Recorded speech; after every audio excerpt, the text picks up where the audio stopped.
Welcome back to the channel, everyone, and today we are back in game in PCM 2025, continuing our Van Rysel Roubaix Career Mode. It is now episode number 2, and today we're going to be taking on a few different French races. So we're going to be starting with the Tour de la Provence, then we'll be onto the Classic of Var, and then we'll be onto the Tour des Alpes-Maritimes. Before we start though, a massive thank you for the support on episode 1. It's been great to see all the comments and engagement, as well as loads of you getting yourself subscribed and hopefully enjoying the rest of the series. So yeah, let's get on with it. First up then, we've got the Tour de la Provence.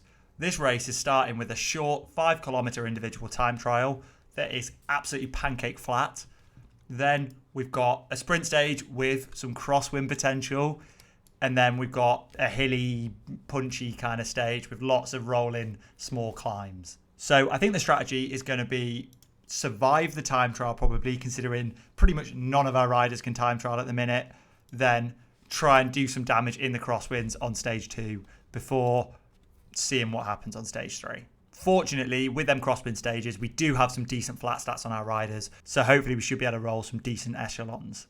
For example, Guillaume has some really good hill and medium mountain stats, so could be great on stage 3. That's if all my riders with their time trial stats in 60 survive stage 1. Hopefully though, 5 kilometers is short enough that we won't lose too much time. With it being such a short race then, we are going to have to go out really hard. Balance this red expenditure. So we're going to go out on 87. So hard off the line, then drop it to 87. Okay, 87 is too high. Let's do 86. So yeah, it's juggling it between 86, 87, I think, really, because then 86 is slightly too low, 86 is slightly too high. Oh, and I think we'll be able to hold 87, 88. And across the line, obviously first so far, but like first out of 3 riders, not that impressive. A really important rider up next, Guillaume now. We've currently got 67 prologue and 65 time trial. Huge stats for our team. And we're going to just stick to that 87. We might push it up to 88 on some of the straights. Back down to 87. We're just going to try and juggle around that 87 mark. Keeping our red bar in line with the distance. And coming up to the line, drive it up to 89, 90. And to be fair, only 20 seconds down. That is really quite impressive. 18th place as well. For 67 prologue, can't complain there. That's put us in a good position for GC. Avioni next. And this is not going to be pretty. Right, we'll just get him through on 87. About time for our final rider to start. It's Moran. And he's actually having a brilliant day. He's got 70 prologue. And now I don't know why I'm getting excited over 70 prologue, but you know, that's a luxury for our riders. And we're going to do that 87 strategy again because it worked well for Guillaume. We'll push it up to 88 once we're out of the corner here onto the straight to get our speed up. Back down to 87 until the final kilometre. And actually, we don't really have enough to be pushing much above this. We'll do 88 and across the line. 8th place, eh? That's pretty good going 20 seconds down. And with his stats, he could actually be pretty good on GC as well. Very good sprint, very good flat stat. We could be okay on the crosswinds, and he's got enough hills to hopefully get through stage 3. Let's see if anyone puts any more time into us though. Okay, yeah, a top 10 in the end. That is actually, considering the level of my team's time trials, not a bad showing in that time trial. Okay, yes, we still lost 26 seconds in only 5 kilometres, but, you know, it's something to work with. Now I'm excited. We've got some crosswind action coming up, and let's hope we can tear this race apart. We are going to be absolutely drilling these echelons with our pretty respectable flat stat. So first up, we've just got to survive this first mountain. Let's get our team nice and well positioned at the front. And in terms of our GC options, Moran, -1 day, not great. But Guillaume on a 0 day, but he's got a lot of +1s on the board. There is actually only one rider off the front. Juilliard, you can go up the road to see if you can take some KOM points. And the peloton are chasing me down again. Let's see if I can get across to the front of the race. Am I getting any closer? Ever so slightly. Right, okay, we've made it to the breakaway. Now we're going to sit up and recover as much as we can before the climb. I want this KOM jersey. But Lacroix, who we're with, has a far better sprint stat. So we're going to have to go from the bottom on this climb. Because our hill stat is actually pretty good at 71 on the day. And we are going to pace on the front. And we've already dropped him. Brilliant. Let's just keep the pace going and take these KOM points. Then we can sit up and drop back to the peloton. And there we go. That'll be an extra jersey for us to wear tomorrow. And now Juilliard's going to drop back to the peloton. Okay, it's now time for this win zone. Let's get a windsock up be watching that wind speed and ready to drill it. Positioning is going to be key here, so I'm going to get my guys up to the front. We cannot get caught out behind any splits. So yeah, we're just turning into the wind zone now, and it is a crosshead wind, but it is 40 kilometers an hour, this wind. So it's really important we stay at the front here. And it looks like both Total and Israel are trying to put it in the gutter straight away. And yeah, look at that peloton. It's completely stretched out now. It won't be long till there's some gaps opening up. And we have our first split. Only 49 riders still in the front part of the peloton. And it looks like it might be about to split again. Okay, right, we're out of the first wind zone. And there's been a bit of damage done. Only 49 riders in the front group. But it does look like Group 2 are probably going to get back on. Yeah, Decathlon have brought them back into the mix. So I think there's 80 riders or so remaining at the front of the race. We're about to hit the second set of wind zones, and yeah, straight away Total and Israel are drilling it again. But I've got to remember it is still 50 kilometers to the finish, so I can't completely kill my riders here. And yeah, it is still a bit too much of a headwind here for any splits to happen, and I'm not particularly interested in that intermediate sprint. Okay, and the main peloton is now down to only 35 riders, but our yellow bars are starting to suffer now. With the wind speed almost 40 kilometers an hour now, it's getting intense. At this point, it's a bit of a game of survival. We're having to pay 77 to just stay in this group. We are so low on energy here. We're nearly at the end of the wind zone though.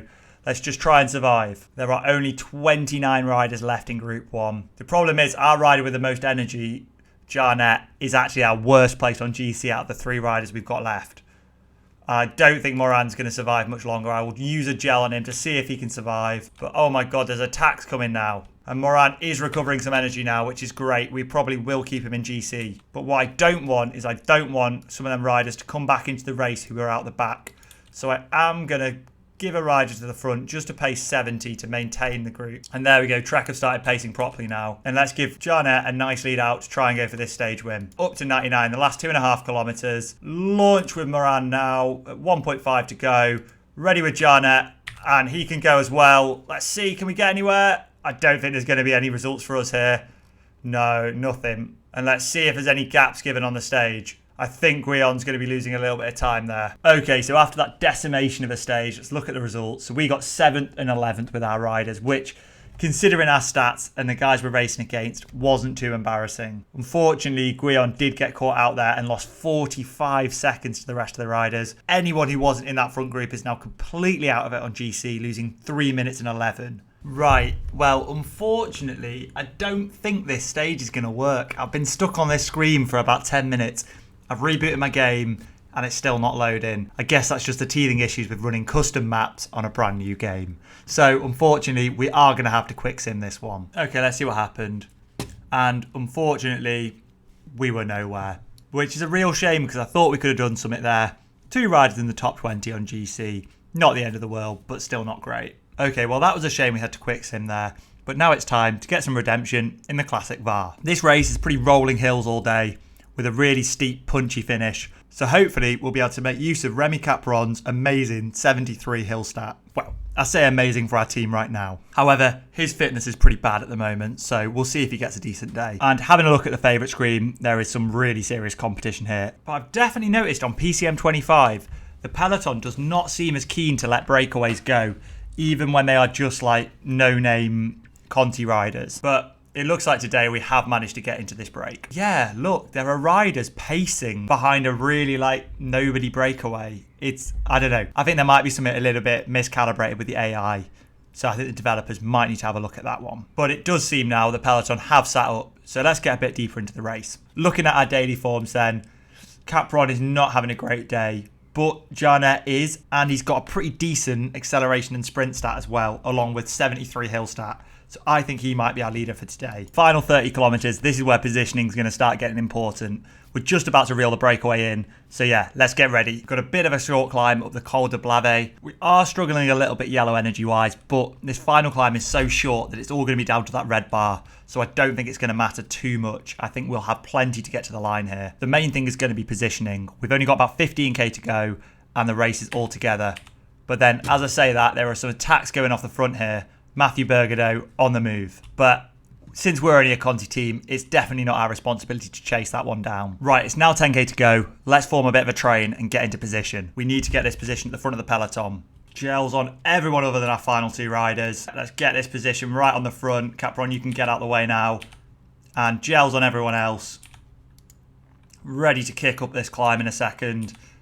We're pacing on 90 now. I don't want to spend red energy on my other riders. Oh, and you can see the climb coming into the distance there. Moran time. Let's go, Molly. You can get out the way. And we've had an attack off Tronchon. 1.3k to go. We're pacing 99 here. And we're going to sprint with Moran. With 1k to go. Sprint with Jarnett. And Theot. Let's see if we can get there. Let's see. Come on. And I think we might have gone a little bit too early here. We do not have the red bar to catch Lennon Van Edveld or David Gaudu. But actually, to be fair, 3rd and 4th place behind the two of them. That's pretty good going. And we even beat Tobias Hallen Johannesson, Andreas Letnesund and Matthew Bergado. So we took some really big names on there. So that's the Classic VAR done. And we actually managed to scrape a podium there with Theot, just behind Lennon Van Edveld and David Gaudu. If we look at their stats, I mean, these are on a different league to us, stats-wise. So the fact that our two boys could compete with them is crazy. And we're beating some really top riders here. So that was a great performance by the team, even though a win would have been nicer. That's the thing with a lot of these French .1 races. They have some very, very stacked fields, despite, being a very low-level race. So we've got time for one more race this episode, the Tour of the Alpes-Maritimes, and it's actually the next day, with lots of our riders choosing to stick down in the south of France. And yet again, there are some serious names here. Stephen Williams, Joe Blackmore, Victor Lafay, Dylan Turn, Steph Crass, Mike Woods. Some crazy riders, Guillaume Martin. So this is going to be a real challenge to win this one. So this is a 2-day stage race, with stage 1 being a rolling, hilly all day kind of stage. And then stage 2 is a proper medium mountain day with lots of quite long medium mountain climbs, including a climb up to the finish line. But we'll think about that tomorrow. Today it's time for stage 1. In terms of strategy, I mean, on his +3 day, it's got to be Guillaume today. He's got 77 hill stat and 76 medium mountain, along with 73 flat. That is a crazy set of stats there. And since tomorrow is medium mountain, him and Capron are going to be my two riders. I'm going to try and get through this in the best positions. So there are actually bonus seconds on offer at these intermediate sprints. And with only one rider up in the breakaway, there is still 2 seconds, which in a 2-stage race might be important, especially if it all finishes in a group. So we're going to try and take some of them. Looking at the profile, it's slightly uphill to the sprint, so we don't want to go too early. We're going to lead out with Moran, then we'll go with Capron and Guillaume to hopefully take the bonies.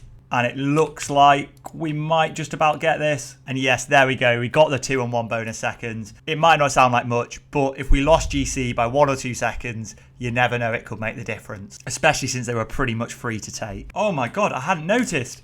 Capron's off the back. He's punctured. Let's drop someone back to help him get back in here. And he's already back at the front of the peloton. Disaster averted. Before the finish, there's another intermediate sprint point. So let's see if we can take time there as well. It looks like there'll be 3 seconds on offer as well. Just going to use Avioni to pace us in. Oh, and it looks like riders are going to go for it this time. Right, and we're sprinting with Guillaume and Capron here. Don't take any with Avioni. And there we go. We got the 3 and we're going to sit up with our riders. And actually, we fully swept that sprint. We got the 3, 2 and 1. So now Guillaume has 4 seconds on GC and Capron also has 4 seconds on GC. With 30k to go, let's reassemble at the front and get ready for the finish. We're about to approach the final climb. This is where positioning is going to be really important. I want my guys to be on the front over the top of this final climb. Get Jarnett to pace us over the top of this climb now. There's one rider up the road with a 20-second gap, but he's coming back very soon. Saying that, he has actually got pretty decent stats, so it might not be the easiest to bring him back. But there we go. Nicolas Prodhomme is absolutely smashed it on the front there with an attack. And, oh, he's keeping it going, actually. Right, we need to go 99 now. Get the gels on all our riders, actually, because it's downhill with 5k to go. And with this one, we do want to go quite early. Let's not mess this one up. Bastien Tronchon has gone on the attack again over the final little kicker here. Let's not let him get this. Sprint. And actually, everyone can sprint. The whole team can sprint right now. Let's see if we can get anywhere. Come on, Moran. Come on. We're going to have to settle for second today. But still a decent result. 5 riders in the top 10 on the stage. And bonus seconds with Moran. Looking at them results there, that is a pretty good set of results considering our team. So Pierre Latour did beat us on the line, unfortunately, but Emmanuel Moran took the second place and 6 bonus seconds with it. So yeah, on GC, we have now got 2nd, 4th, 5th, 7th, 9th and 11th going into the final stage. So we are absolutely stacked and ready to perform. Interestingly, the hardest climbs are right at the start of the stage, with the ones at the end not being anywhere near as steep. So actually, Emmanuel Morin could be our man, but we're still going to play the Guyon card if we need to. And I think going for these intermediate sprints, if there's not a big breakaway, could be key here. And we're ready to go. We need to be careful. This goes straight uphill off the line. And I'm actually going to throw Avioni up the road, as he probably won't be able to do anything from the peloton. But we're going to make sure with Guyon we keep the pace on and we don't get dropped here. It would be ideal though to make sure there's not a big breakaway. I'm happy with one rider, but if there's 3 up the road, well then that means there's no bonus seconds for us in the sprints. So Avioni and Gilliard get on the front and let's bring back the 2 riders behind the sole leader. Okay, and there we go. We're bringing them back in. So there's only going to be 1 solo breakaway rider, meaning there's 2 bonus seconds at both the sprints here. Okay, it's 5k from the bonus sprint and there still is only 1 rider up the road. So Capron, Guyon and Morin, let's get ready to take them. Now, the decision is who do I try and take them on? You see, if it's going to stay together for a sprint at the finish, Morin might be a better rider. Yeah, I'm going to go for Guyon and Morin because Capron's having a pretty terrible day. And actually, I'm going to give the bonus seconds to Morin, as if it comes down to a bunch sprint, which will be the time when bonus seconds matter, he's our guy. So it makes the most sense for him to have them. If it's an attack, well, that's going to be Guyon, and he'll be hopefully taking time on the road anyway there. Right, and Morin comes out the wheel, and it looks like, yeah, we are uncontested here, so let's knock it off. Just do 70 across the line, and that is an extra 2 seconds closer to the lead of the race. And actually, we've already caught Logan Curry, so let's see if we can take any points on this KOM with Gilliard. And we've already got 1 minute 40 on the peloton, so it does look like Gilliard is going to take this KOM point. And you never know, if we can get over the second cat afterwards, we could get that jersey. And yeah, the gap is exploding out to the peloton now, so make sure we recover, and yeah, we'll keep this break going. Logan Curry's on 21 points. If we stay away to the second cat, there are 10 points on offer, so we definitely could get the lead of that KOM competition. And the peloton doesn't seem too fussed about pacing us down. And actually, looking at Gilliard's +3 day, his stats are amazing. 74 mountain, 74 medium mountain, and 73 hill. And there we go, the 10 points have been taken with Gilliard, with only 6 points left in the race. Unless Logan Curry takes one of the first 2 spots on the final climb, we've got this in the bag. We're just going to relax now until the intermediate sprint. Okay, 2k to go. We're winding up to 99 now. Is anyone contesting it? No, they're not. So, Morin, you go. Take the maximum points. Janet, you can't be stealing them, please. Actually, Janet, you need to go to 0 now. Let's not take them. And there we go. So, yeah, this climb is still 6.7 kilometers in length, but there is only an average of 4.5%, with that steep black 14% ramp about halfway up. That's where we're going to attack. And we're just going to start with a really high tempo, pacing 90 with Molly, and then we'll go hard with Capron afterwards. We've got the peloton really lined out here. This is great news. And it's time for Capron to take over. Still pushing 90. Guyon, you can use your gel now because you're about to attack. Molly, sit up and get ready to lose the wheel. And now we're on the steep ramp. Guyon, all out, all or nothing. And Morin, let the wheel go. Let's see what happens. And there we go. Unibet, Tietema. I've started to chase. Let's make sure we don't lose position in this peloton. Molly protecting Morin. Let's keep him in a decent position. With Guyon, you can relay on 85 now. And let's see if we can keep this 24-second gap. Guyon, give it all you can. You've just got the flat section to go. And let's start forming a bit of a lead-out train for Morin. And we'll see. I don't think Guyon's going to be able to hold on, unfortunately. There is only 2k to go, though, with 16 seconds. That's going up to 17 seconds now. Let's see if he's got what it takes. We're actually just going to full out sprint here. And let's get our guys into position behind just in case. Oh, and we've left it way too late in the peloton. But it doesn't matter because Guyon is going to take the win here. What a victory. And the rest of us are going to finish in the peloton. That went to absolute perfection. There we go. Guyon stepping onto that stage podium. Taking a 22-second gap in the end. Plus bonus seconds. What a ride from our man. And if we take a look at the general classification as well, we have got a 1-2 in the general classification with also 6th, 7th and 10th. This is going to be a big payday of prize money. But what a ride from Guyon. And to be fair, Morin did a pretty good job of taking all them intermediate sprint points as well, netting him that second place. And because we went for all them intermediate sprint points, we've got a 1-2 on the sprint classification as well. Seems like a lifetime ago, but we did also mop up them KOM points too. Unfortunately, our young riders though weren't quite there and we didn't take the young riders jersey. Right, that is all we've got time for today. I'll see you all on Wednesday for the next episode. I'm going to try and keep a regular upload schedule of Saturdays and Wednesdays for PCM. So until then, if you're not already subscribed, please get subscribed down below. It helps give the channel some real momentum. I'm absolutely blown away by how many of you have already subscribed after episode 1. Give this video a thumbs up while you're at it, and I will see you all in the next one.